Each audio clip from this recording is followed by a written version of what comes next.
ನಮಸ್ತೆ ಎಲ್ಲರಿಗೂ ಕರ್ನಾಟಕ ರೆಸಿಪೀಸ್ಗೆ ಸ್ವಾಗತ. ನಾನಿವತ್ತು ಬಿಸಿಬೇಳೆ ಬಾತ್ ಮಾಡೋದು ತೋರಿಸ್ತಿದ್ದೀನಿ. ಇದಕ್ಕೆ ಬೇಕಾಗಿರುವ ಸಾಮಗ್ರಿಗಳನ್ನ ನೋಡ್ಕೊಳ್ಳಿ. 1 ಕಪ್ನಷ್ಟು ತೊಗರಿಬೇಳೆ ತೊಗೊಂಡಿದ್ದೀನಿ, ಒಂದು ಅರ್ಧ ಕಪ್ನಷ್ಟು ಅಕ್ಕಿ ತೊಗೊಂಡಿದ್ದೀನಿ, ಆಮೇಲೆ ಬೀನ್ಸನ್ನು ಈ ಥರ ಉದ್ದುದ್ದಕ್ಕೆ ಕಟ್ ಮಾಡಿ ಇಟ್ಕೊಂಡಿದ್ದೀನಿ 1 ಕಪ್ನಷ್ಟು, 1 ಕ್ಯಾರೆಟನ್ನು ಈ ಥರ ಕಟ್ ಮಾಡಿ ಇಟ್ಕೊಂಡಿದ್ದೀನಿ, 1 ಕಪ್ನಷ್ಟು ಬಟಾಣಿ, ಆಮೇಲೆ 1 ಮೀಡಿಯಮ್ ಸೈಜ್ ಈರುಳ್ಳಿನ ಉದ್ದುದ್ದಕ್ಕೆ ಕಟ್ ಮಾಡಿ ಇಟ್ಕೊಂಡಿದ್ದೀನಿ, 1 ನಿಂಬೆಹಣ್ಣಿನ ಗಾತ್ರದ ಹುಣಸೆ ಹಣ್ಣನ್ನು ಈ ಥರ ನೀರಲ್ಲಿ ನೆನೆಸಿಟ್ಟಿದ್ದೀನಿ. ಇದೇನಿದೆ ಒಗ್ಗರಣೆಗೆ 1 ಸ್ಪೂನಷ್ಟು ಸಾಸಿವೆ ಜೀರಿಗೆ, ಅರ್ಧ ಟೀ ಸ್ಪೂನಷ್ಟು ಅರಿಶಿನ, 3 ಒಣಮೆಣಸಿನ್ಕಾಯಿ ಮತ್ತು ಕರಿಬೇವಿನ ಸೊಪ್ಪು, ಆಮೇಲೆ ರುಚಿಗೆ ತಕ್ಕಷ್ಟು ಉಪ್ಪು, ಆಮೇಲೆ 3 ಟೇಬಲ್ ಸ್ಪೂನಷ್ಟು ಬಿಸಿಬೇಳೆ ಬಾತ್ ಪೌಡ್ರು. ಇದು ನಿಮಗೆ ಮಾರ್ಕೆಟ್ನಲ್ಲಿ ಸುಲಭವಾಗಿ ಸಿಗುತ್ತೆ, ಇಲ್ಲ ಮನೆಯಲ್ಲಿ ಕೂಡ ಮಾಡ್ಕೊಳ್ಬೋದು. ನಾನು ನೆಕ್ಸ್ಟ್ ವೀಡಿಯೋದಲ್ಲಿ ಅಪ್ಲೋಡ್ ಮಾಡ್ತೀನಿ ಮನೆಯಲ್ಲಿ ಮಾಡೋದನ್ನು. ಆಮೇಲೆ 7 ರಿಂದ 8 ಗೋಡಂಬಿ. ಸೊ ಇವಾಗ ಮಾಡೋದು ನೋಡೋಣ. ಒಂದು ಕುಕ್ಕರ್ಗೆ ಈ ಕಟ್ ಮಾಡಿ ಇಟ್ಕೊಂಡಿರೋ ಬೀನ್ಸ್ ಹಾಕ್ಕೊಳ್ತಿದ್ದೀನಿ, ಆಮೇಲೆ ಕ್ಯಾರೆಟ್ ಹಾಕ್ಕೊಳ್ತಿದ್ದೀನಿ,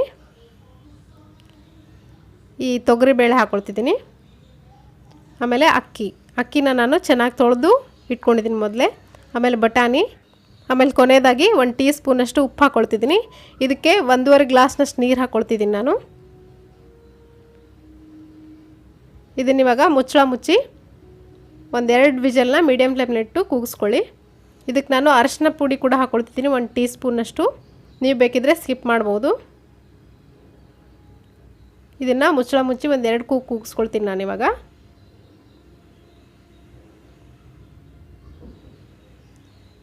ನೋಡಿ ಇವಾಗ 1-2 ವಿಜಲ್ ಬಂದಾಗಿದೆ. ಇದನ್ನು ತೆಗೆದು ನೋಡ್ತೀನಿ. ನೋಡಿ ಅಕ್ಕಿ ಮತ್ತು ತೊಗರಿಬೇಳೆ ಚೆನ್ನಾಗಿ ಬೆಂದಿದೆ, ವೆಜಿಟೇಬಲ್ಸ್ ಕೂಡ ಚೆನ್ನಾಗಿ ಬೆಂದಿದೆ. ಇದನ್ನು ಒಂದ್ಸರಿ ಚೆನ್ನಾಗಿ ಮಿಕ್ಸ್ ಮಾಡಿಕೊಂಡು ಇನ್ನೊಂದು ಸ್ಟವ್ ಮೇಲೆ ಲೋ ಫ್ಲೇಮ್ನಲ್ಲಿಟ್ಟು ಕುದಿಯೋಕೆ ಬಿಡಿ. ಅಷ್ಟರೊಳಗೆ ನಾನು ಇದಕ್ಕೆ ಒಗ್ಗರಣೆ ಮಾಡ್ಕೊಳ್ತೀನಿ. ಇನ್ನೊಂದು ಪ್ಯಾನ್ ಬಿಸಿ ಇಟ್ಕೊಳ್ಳಿ. ಇದಕ್ಕೆ 3 ಟೇಬಲ್ ಸ್ಪೂನಷ್ಟು ಎಣ್ಣೆ ಹಾಕ್ಕೊಳ್ತಿದ್ದೀನಿ, 1 ಸ್ಪೂನಷ್ಟು ಸಾಸಿವೆ ಜೀರಿಗೆ, ಆಮೇಲೆ ಒಣಮೆಣಸಿನ್ಕಾಯಿ 3 ಹಾಕ್ಕೊಳ್ತಿದ್ದೀನಿ, ಕರಿಬೇವಿನ ಸೊಪ್ಪು, ಗೋಡಂಬಿ ಹಾಕ್ಕೊಳ್ತಿದ್ದೀನಿ. ಇದನ್ನೆಲ್ಲ ಹಾಕ್ಕೊಂಡು ಚೆನ್ನಾಗಿ ಫ್ರೈ ಮಾಡ್ಕೊಳ್ಳಿ. ನೋಡಿ ಈ ಥರ ಚೆನ್ನಾಗಿ ಫ್ರೈ ಮಾಡ್ಕೊಂಡಾಗಿದೆ. ಇದಕ್ಕೆ ಈರುಳ್ಳಿ ಹಾಕ್ಕೊಳ್ತಿದ್ದೀನಿ ನಾನು. ಈರುಳ್ಳಿನ ಸ್ವಲ್ಪ ಬಾಡಿಸ್ಕೊಳ್ಳಿ. ಕೊನೆಯದಾಗಿ ಉಪ್ಪು ಹಾಕ್ಕೊಳ್ತಿದ್ದೀನಿ, ಆಮೇಲೆ ಅರಿಶಿನ ಪುಡಿ. ಇದಕ್ಕಿವಾಗ ಹುಣಸೆಹಣ್ಣಿನ ರಸ ಹಾಕ್ಕೊಳ್ತಿದ್ದೀನಿ. ನೀವು ಬೇಕಿದ್ರೆ ಟೊಮೆಟೊ ಕೂಡ ಯೂಸ್ ಮಾಡ್ಬೋದು, ನಾನಿಲ್ಲಿ ಸ್ಕಿಪ್ ಮಾಡಿದ್ದೀನಿ. ಇದನ್ನು 1 ಕುದಿ ಕುದಿಸ್ಕೊಳ್ಳಿ. ಇದಕ್ಕಿವಾಗ ಈ ಬಿಸಿಬೇಳೆ ಬಾತ್ ಪೌಡ್ರ್ ಏನು ಇಟ್ಕೊಂಡಿದ್ದೀನಿ 3 ಟೇಬಲ್ ಸ್ಪೂನಷ್ಟು ಇದನ್ನು ಕೂಡ ಹಾಕ್ಕೊಳ್ತಿದ್ದೀನಿ. ಈ ಬಿಸಿಬೇಳೆ ಬಾತ್ ಪೌಡ್ರ್ ಹಾಕಾದ್ಮೇಲೆ ಇದನ್ನು 1 ಕುದಿ ಬರೋವರೆಗೂ ಕುದಿಸ್ಕೊಳ್ಳಿ.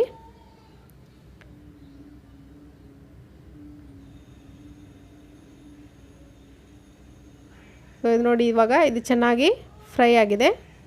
ಇದನ್ನು ಇವಾಗ ಕುಕ್ಕರ್ನಲ್ಲಿ ಆವಾಗಲೇ ಬೇಯಿಸಿಟ್ಕೊಂಡಂಥ ಅಕ್ಕಿ ಮತ್ತು ಬೇಳೆಗೆ ಹಾಕ್ಕೊಳ್ತಿದ್ದೀನಿ. ಇದನ್ನು ಹಾಕ್ಕೊಂಡು ಒಂದ್ಸರಿ ಚೆನ್ನಾಗಿ ಮಿಕ್ಸ್ ಮಾಡ್ಕೊಳ್ಳಿ. ನೋಡಿ ಈ ಥರ ಚೆನ್ನಾಗಿ ಎಲ್ಲ ಹೊಂದ್ಕೊಳ್ಳೋವರೆಗೂ ಮಿಕ್ಸ್ ಮಾಡ್ಕೊಳ್ಳಿ. ಇದನ್ನು ಮೀಡಿಯಮ್ ಫ್ಲೇಮ್ನಲ್ಲಿಟ್ಟು 1-2 ನಿಮಿಷ ಬೇಯಿಸ್ಕೊಂಡ್ರೆ ಸಾಕು, ಇದು ರೆಡಿ ಆಗುತ್ತೆ. ನೋಡಿ 1-2 ನಿಮಿಷ ಬೇಯಿಸ್ಕೊಂಡಿದ್ದೀನಿ. ಈಗ ಬಿಸಿಬೇಳೆ ಬಾತ್ ರೆಡಿಯಾಗಿದೆ. ಇದನ್ನು ಯಾವಾಗಾದರೂ ನೀವು ಅಡುಗೆ ಮಾಡೋಕ್ಕೆ ಬೇಜಾರಾದಾಗ ಇದನ್ನು ಆರಾಮಾಗಿ ಮಾಡಿಕೊಂಡು ತಿನ್ಬೋದು. ಇದಕ್ಕೆ ಕೊನೆಯದಾಗಿ 1-2 ಟೇಬಲ್ ಸ್ಪೂನಷ್ಟು ತುಪ್ಪ ಹಾಕ್ಕೊಳ್ತಿದ್ದೀನಿ. ತುಪ್ಪ ಹಾಕ್ಕೊಂಡು ಚೆನ್ನಾಗಿ ಮಿಕ್ಸ್ ಮಾಡ್ಕೊಂಡು ಇದನ್ನು ಸರ್ವ್ ಮಾಡ್ಕೊಳ್ಬೋದು. ತುಂಬ ಚೆನ್ನಾಗಿರುತ್ತೆ. ನೀವು ಕೂಡ ಒಂದ್ಸರಿ ಖಂಡಿತ ಮನೆಯಲ್ಲಿ ಟ್ರೈ ಮಾಡಿ. ನೋಡಿ ಇವಾಗ ಬಿಸಿಬೇಳೆ ಬಾತ್ ರೆಡಿಯಾಗಿದೆ. ಸೊ ಇವತ್ತಿನ ಈ ರೆಸಿಪಿ ಇಷ್ಟೇ. ಈ ರೆಸಿಪಿ ನಿಮಗೆ ಇಷ್ಟ ಆಗಿದ್ದರೆ ಲೈಕ್ ಮಾಡಿ, ಶೇರ್ ಮಾಡಿ, ಆ್ಯಂಡ್ ನನ್ನ ಚಾನಲ್ಗೆ ಸಬ್ಸ್ಕ್ರೈಬ್ ಆಗೋದನ್ನು ಮರಿಬೇಡಿ. Thank you.